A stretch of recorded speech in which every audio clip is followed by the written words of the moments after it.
Probably one of my mom's favorite games, so that puts you in the category of my mom, so you know.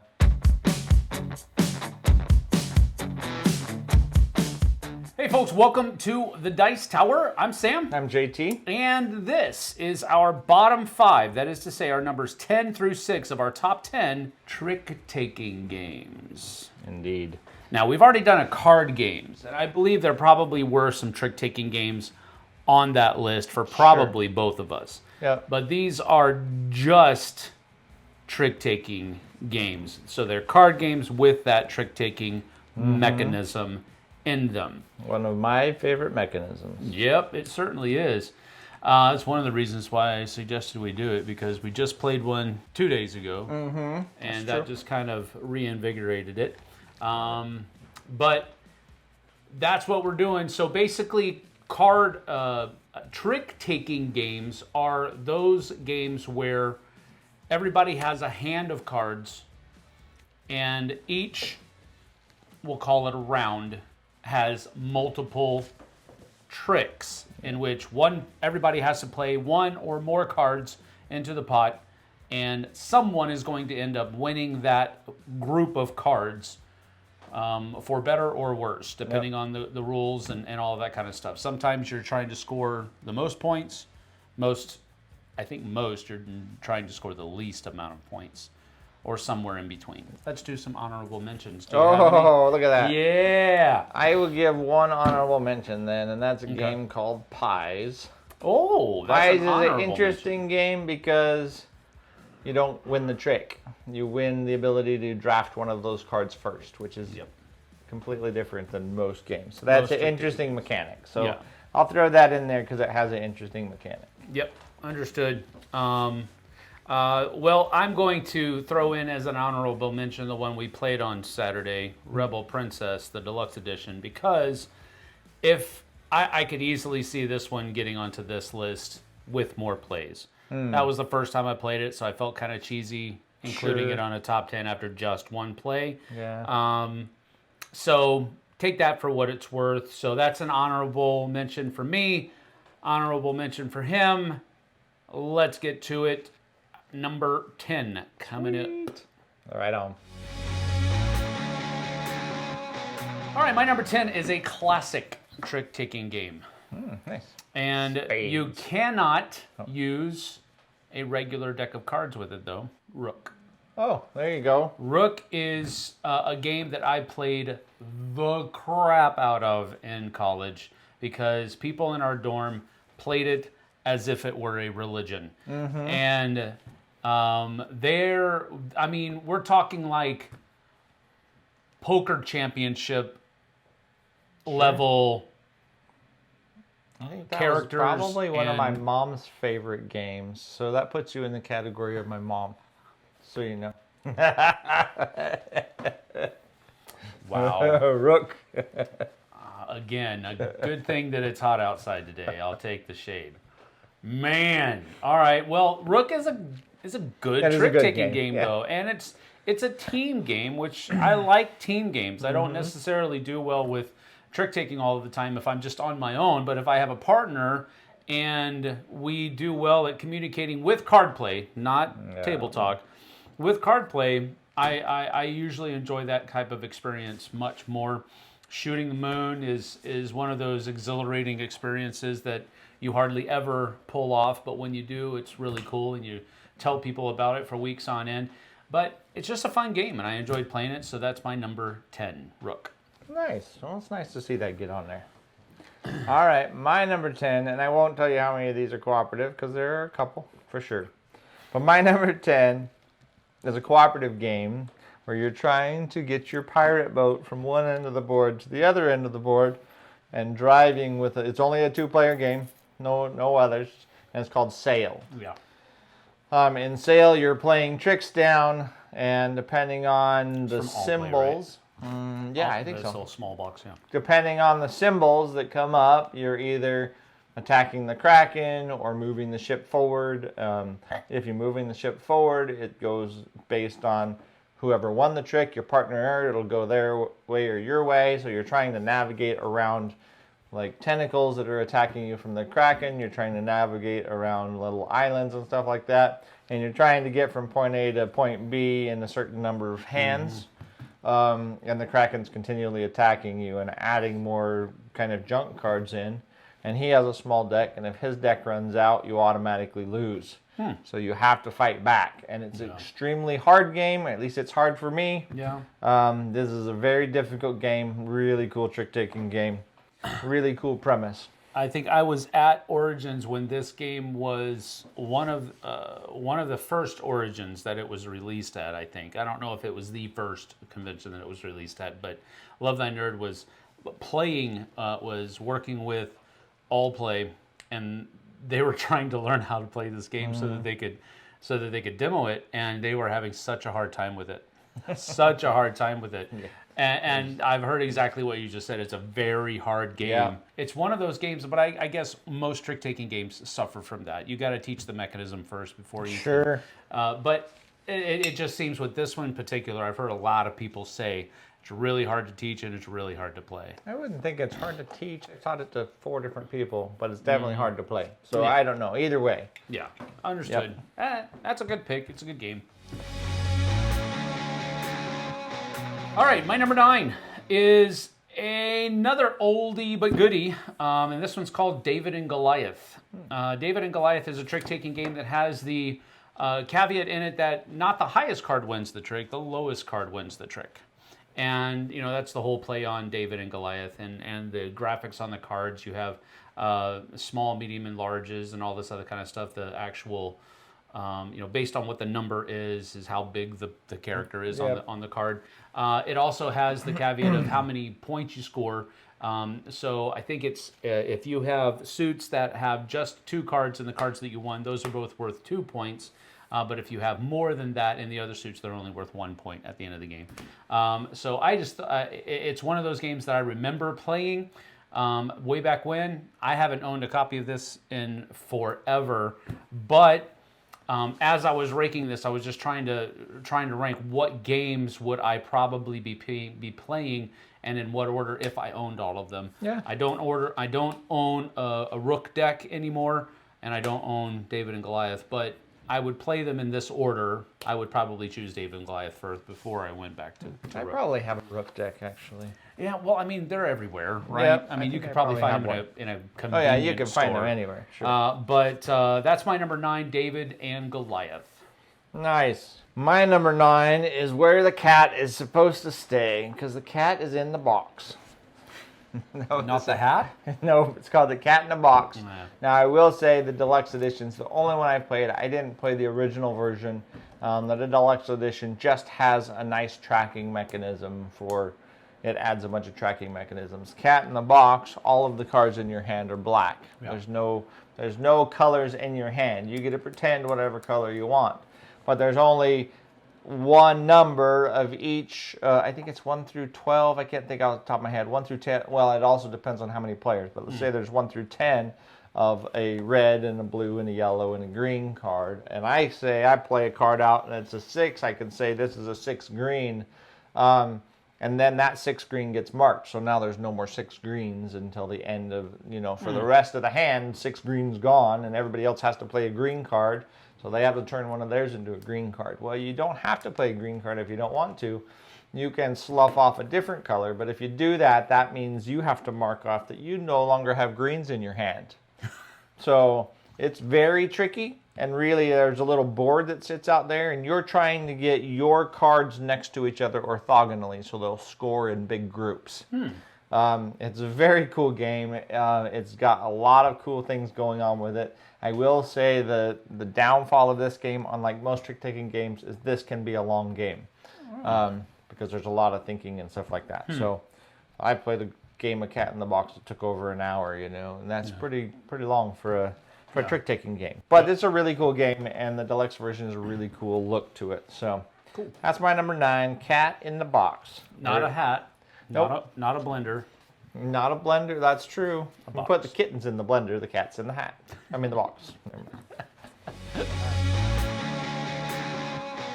All right, my number 8 is an Arthurian legend-themed trick-taking game called Tournament at Camelot. And this is a game where everybody has their own special ability based on the various characters within the Arthurian legend. And you also have a number of hit points. And you're taking points, and points are hit points. And if you take too many hit points, you're out. Sure. And I just thought that was an interesting take. It's basically what it sounds. You're all in a tournament. You're all kind of battling each other for supremacy, and you're trying not to take points because points are hit points. I really enjoyed it. It has that old English style artwork on it, which I think is really cool in some settings. I don't like it, carte blanche, but I do enjoy it sometimes. And this one just kind of fit. I believe, if I remember correctly, it has tarot-sized cards, which are It's been a long time. are cooler for me. I just enjoy larger cards. That's the long and the short of it. Artwork was good, and I also like the idea, the thematic inclusion of, most trick-taking games are you don't want points, so you want to stay away from points. But in this game, you don't want points because it's wounds. And that just made sense. Sure. It's a good thematic inclusion. So that's my number 8 Tournament at Camelot. Well, I think in those type of trick-taking games, there's kind of two camps. There's either the heart camp, like that game we played the other night, where you don't want points, or there's a spades camp where you want points. Where you want points. So kind of whatever base you go with. My number 8 is an awesome game where you do want points, and you want to, but you have to be, let's see how you put it. You have to be strategic in your card play in this one because every odd-numbered card has a special ability. And the trump can change during the game based on what people are doing with their cards. This game is called Fox in the Forest. This is a fantastic 2-player trick-taking game, competitive trick-taking game. There is a duet version, which is cooperative, and it's pretty fun. The competitive's better. But in it, if you play whatever, I can't even think of it right now, but if you play a 7 down, then, special ability will happen. I think you have to swap a card out of your hand with somebody else. Or if you play a 3 down, you got to swap one of the cards with your hand with the trump card, or the one that's showing the trump suit, which means you can not only change the trump suit, but now you can get that card in your hand. Right. There's all these cool abilities. Every one, like I said, the odd number cards. And you're just going for points. But the artwork's very pretty. And this is a very tactical 2-player trick-taking game. Yeah. So. Yep. I've played that, I think, exactly once, maybe twice, but I'm pretty sure only once at an airport with Z after he picked it up at one of the conventions we were at. I know I played it at I played the duet version with you at an airport. That's not the original version, though. Nope. So you've played them both at an airport. I have played them both at an airport. There you go. I kept it thematic. Fox in the airport. All right, my number 7 is a spiritual crossover because this is the one that Weirdo over here had as his honorable mention, and that's Pies. Gotcha. Pies is a game that, again, like he said earlier, it's not technically a trick-taking game. It's more like it's a drafting game. More like an auction bidding drafting game, but it plays exactly like, and a lot of the thought processes that you're using in a trick-taking game, you're using it in this game as well. Yeah. It's just that you're not taking all of the cards. You just are winning the trick so that you have first choice of the cards that were played into that trick. Yep. And you take those cards, and they can be ingredients, so they can have special abilities, like having a dog that's going to protect your tableau, or I think, I can't remember what the other ones are. But there's 3 special abilities on the cards, but all of the cards are just ingredients. And they're going into your tableau. For pies. And they're going into your tableau because you're using them as ingredients in the pies that you're going to be scoring. I really enjoy this game. And for me, I always bill it as a trick-taking game because it puts people, I think, in the right mindset. I tell them it's a trick-taking game, but you're not taking the cards, you're getting the choice to choose first if you win the trick. And most of the time that helps it go over pretty well. I really enjoy this game. It's got great artwork. I do have the deluxe components for it, which improves the gameplay a little bit more, but I just really enjoy this game. It's very fun. It's a re-implementation of another game called Plums from a while ago. I didn't know that. And they use plums in the Pies game. Sure. But, because the plums are wilds, basically. Gotcha. And they can also be used in their own pies as well. So that's just what it is. I really enjoy this game, though. It's a great one from All Play. Pies. There you have it. If you want to make a pumpkin pie and you don't have any, use plums. It's the same thing. I didn't say it was thematic. I'm just kidding. It's a very cute little game, that's for sure. All right. My number 7 is the only one I was just checking. I think it's the only one on this list that I don't own. And that's because it's extremely hard. Well, it's not even extremely hard to get. It's like pretty much impossible to get right now. It needs to come back out in a print, and millions of people need to own this game. That's my 2 cents. I think I know what it is. This game's called Nikosu Dice. Oh, nope. Nikosu Dice is a trick-taking game, even though it's called Nikosu Dice. So that's why you got to check it out. Where you get a hand of cards, and then you get to draft 2 dice out of a bag, and you're going to roll those, and those are going to be 2 of your cards. Those are going to represent 2 cards. And then you're going to draft dice out of the middle, depending how many people there are. You're going to draft 3 more dice out of the middle. The last dice that stays in the middle is the trump, but not only the trump color, but the trump number. So if it's a blue 4, that means the blue 4 is now the strongest card in the game. Blues then become the trump suit, and then all 4s on top of that also become trump underneath the blues. This is like trick-taking Inception. This is awesome. Absolutely awesome. And then you play down, and this is where I first saw well, never mind, I won't mention the other name, but you play down to where you have only 1 dice left. When you have 1 dice left, that's the number of tricks you need to win. So... So you're not only playing down what you have, but whatever dice you leave there, if you leave a 3 red there, the red doesn't matter anymore but you need 3 tricks. Where did you play to get your points? This is such a cool freaking game. Where did you play this? Well, the last time I played it was I played it twice now. Last time I played it was actually at Cruise? No, that event. I wonder if they have it on the cruise. Canada? Do they have it on the cruise? I don't know. No, I've I never played heard of this this game. This is the coolest game, and I can't find it. If I could find it, I would buy it from Peru. I bet you David probably has it. Yeah, it's a great game. But anyways, all right. I played it. Sounds cool. Sounds interesting. Why can't I think of the name of that place I went to? The Gamers Ranch. Oh, the Atom event. Yeah, the Atom event. Okay. Sorry, Okay, got it. they had it there. I love this game. It's freaking awesome. That's my number 7, Nikosu Dice. Nikosu Dice. Interesting. All right. It needs to come back into print. Cool. Deluxeified to the core. I'd pay $70 for this, for a dice game. $70 for a trick-taking game. Yep. Wow. Pearl dice. All right, my last one for this segment, my number 6, is a game that I would imagine is going to be on JT's top 5.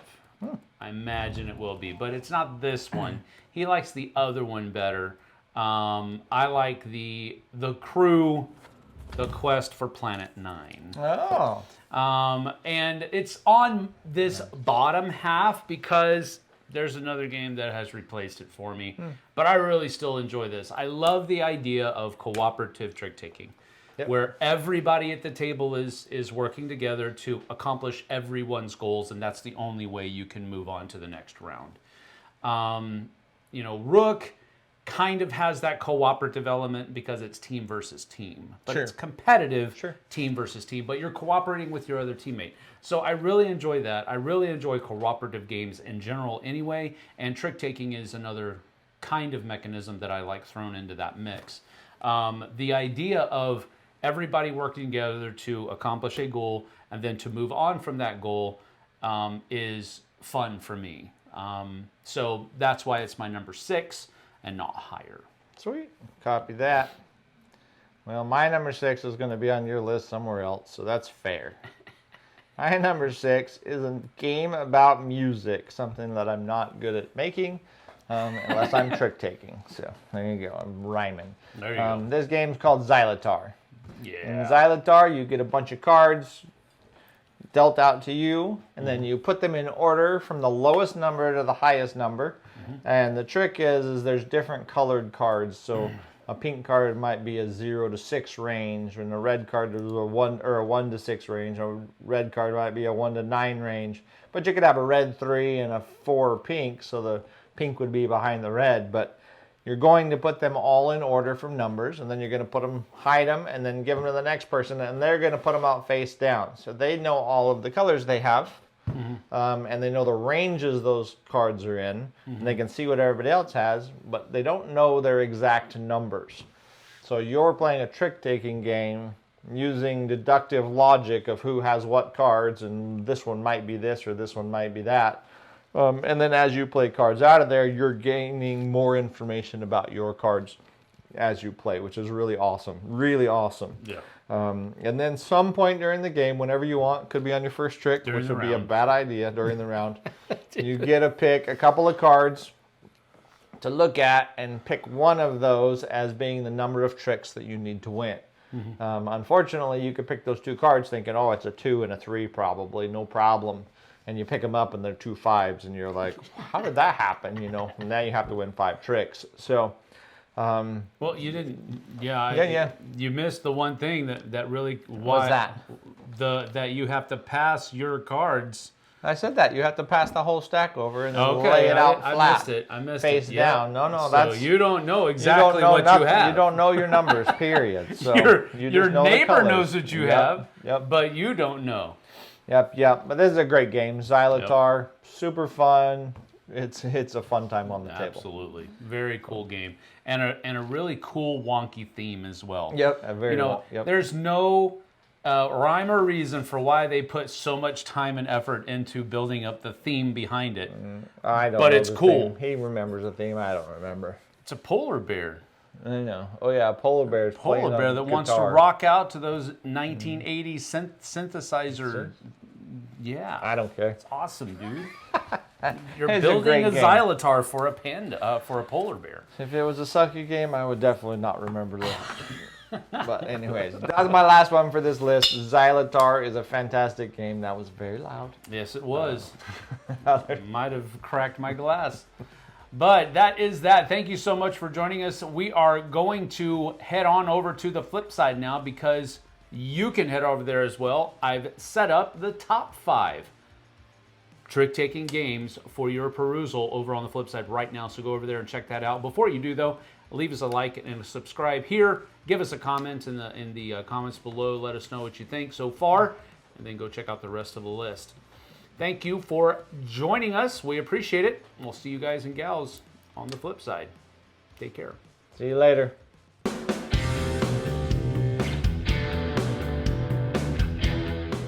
Hey everybody, thanks for watching this video. If you like this review or whatever you just watched, wasn't it amazing? Check out our channel, Dice Tower. We have all kinds of things. We review games, we do top 10s, we play games live. It's all about board games, but especially the people who play them. Check out Dice Tower YouTube channel.